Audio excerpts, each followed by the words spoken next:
To cover this information, let's travel a little bit east of our home here in Utah. The Middle East is a region that encompasses Western Asia and part of Northern Africa.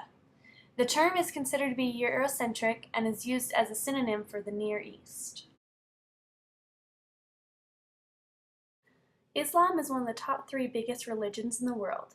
It spreads across the world on all continents, but mainly in the Middle East and Africa. Its firm believers are called the Muslims, and their numbers are up in the billions. Islam worships just one God, and that God is Allah. The Arabic word Muslim means God, and Islam means submission to Allah. Muslims believe that in the 7th century an angel came to a man named Muhammad who lived in Mecca. He was given the message of God. Muhammad interpreted the revelations he received to his people. They were able to create it into a text and named it the Quran. Not only was Islam started in the Middle East, but other faiths originated there as well, such as Judaism and Christianity. One defining historical event in the Middle East was the establishment of Israel in 1948 and the eventual departure of European powers, notably Britain and France, by the end of the 1960s. The region has significant stocks of crude oil, which gave it its strategic and economic importance in the 20th century. Mass production of oil began around 1945. Estimated oil reserves, especially in Saudi Arabia and Iran, are some of the highest in the world. Arabic, with all of its dialects, are the most widely spoken and written language in the Middle East. Persian is the 2nd most popular, and Turkish is the 3rd most spoken language. They have many minor languages. According to the Center for Immigration Studies, Middle Easterners are one of the fastest growing immigrant groups in America. While the size of the overall immigrant population has tripled since 1970, the number of immigrants from the Middle East has grown more than 7-fold, with fewer than 200,000 in 1970 and nearly 1.5 million in 2000. Because of the 22 different countries and all the different cultures in the countries, it's hard to pinpoint one reason why they would immigrate into the United States. Luckily, we had a source who lived in Saudi Arabia that was able to help us learn about the Saudi Arabian culture. One reason they would come to the United States is because they love our freedom of thought. There, they can't publicly criticize the king. They like that we can talk freely about what we like and what we don't like. They also like our school system here. Their education is really focused on math and engineering, so when they come here, they have more choices of what they would like to study. Many Middle Easterns are extremely conservative because of their religion. They like Utah because it is a more conservative place. They are more comfortable here.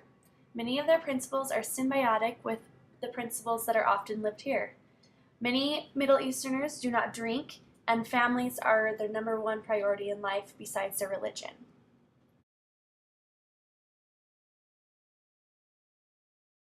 Just like any other people, Middle Eastern parents appreciate if their beliefs are respected and understood for themselves as well as their students in your classroom.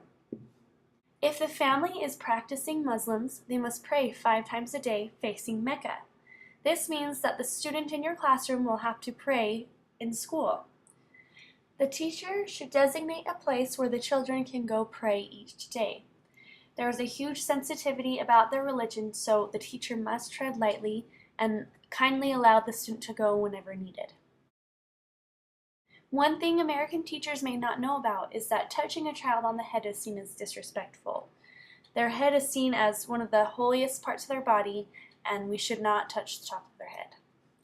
Also, it's not customary for females and males to shake hands. Never reach out to shake their hand if they are the opposite sex unless they reach out to you first. I'm in class 2150. I have a couple questions. Would you give me a couple information about your ethnic group?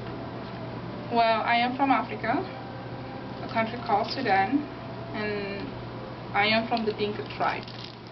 Mostly Dinka people are known for they are originally from the northern Makazal, Jonglei State, and Upper Nile, They are the most population people of South Sudan. What else? And number 2, what brought you to USA? I'm a political refugee. I was brought here because of the war of my country, and they brought us to Utah because it was a better place and a better opportunity for my family, and going to school and things like that to better myself as a person. Yes, that's really interesting. Number 3, what identifies your ethnic group?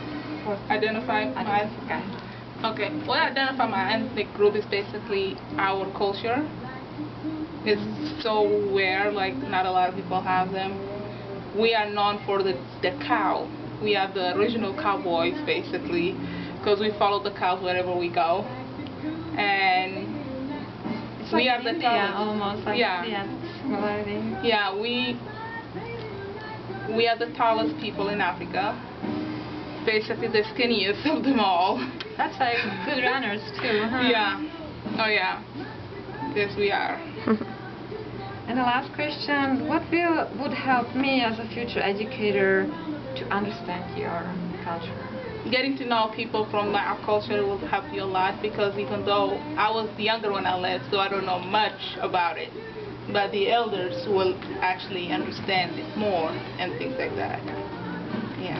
Thank you so much for all answers. Thank you. Thank you. Okay, Halada, can you tell me a little bit more about your country? Where are you from? Okay. I'm from Azerbaijan. My city is Baku. Yeah, and it was very nice place for like for international people. Yeah. Mm-hmm.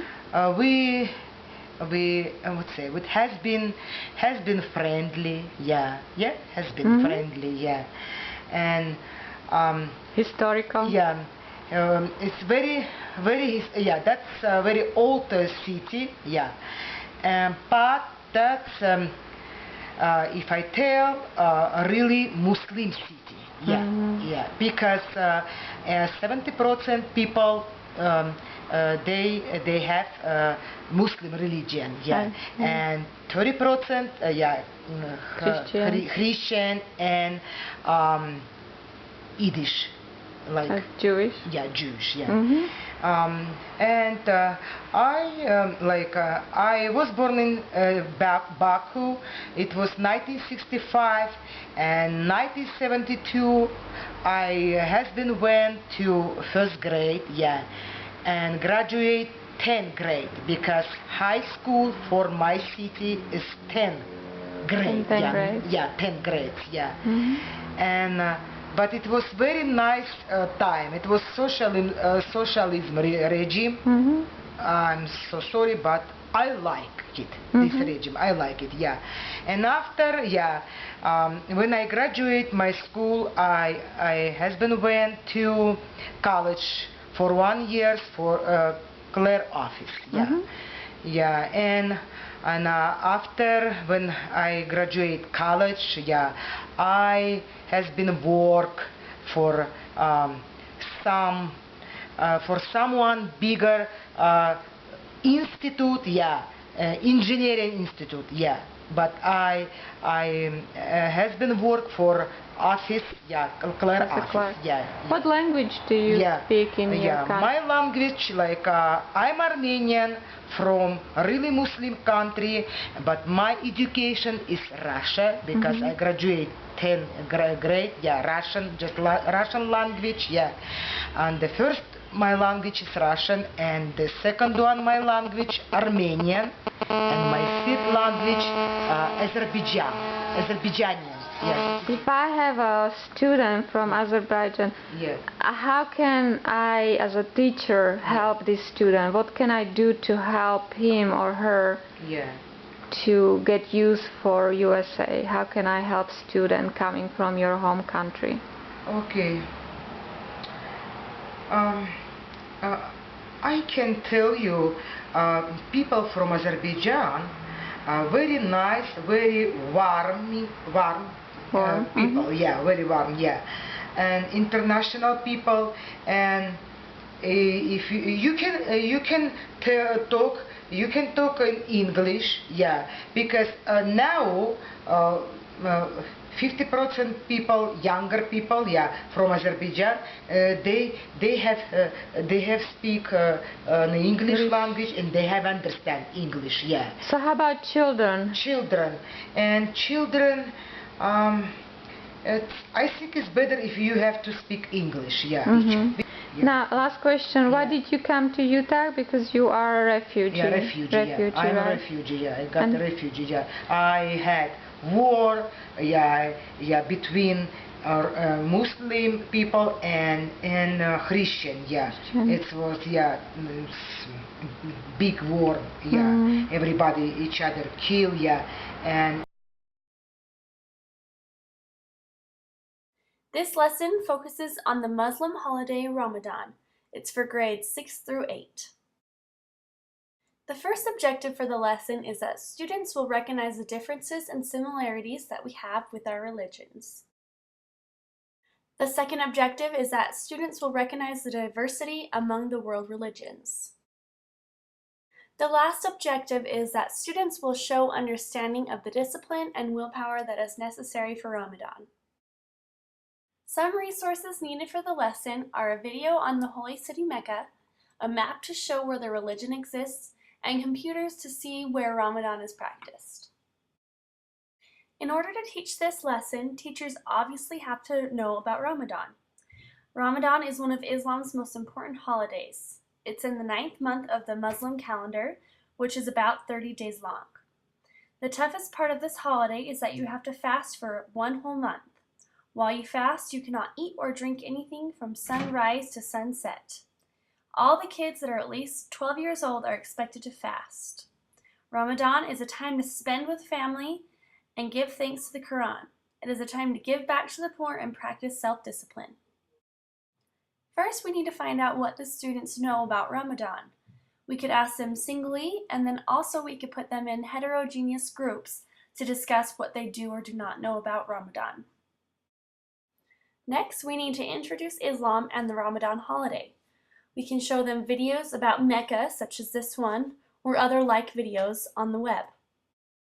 They can also use the internet and maps to find out where the religion exists and see where Ramadan is practiced. Next, we need to see where the students are at. We will make a quiz-like assignment and have the students answer questions as a group. We will let them know that the quiz is not graded, we just want to see how much they have learned about Ramadan. After the quiz assignment, we will review all of the important facts about Muslim fasting. We can cover all of the subjects that maybe the students didn't understand before. We will have the students take notes and ask questions about what they are curious about. Students will then show us what they know about Ramadan by writing a short essay, which will include all the important facts about Ramadan. After their essay is completed, they can share their essays with small groups to peer edit. Then, with the class, whoever is willing to can come up to the front of the classroom and share their essay. We will conclude the unit by briefly going over all of the important facts one more time and giving students time to ask and answer each other's questions. One would argue that the most important goal of being a teacher is to teach children how to be empathetic and understanding for their fellow students. This can be achieved through helping them understand all of the world's views on many different subjects. The more they know about each other, the more they can come to understand and care about each other. The Middle East is just one of the many different cultures that the children need to learn about in order to help each other learn and grow.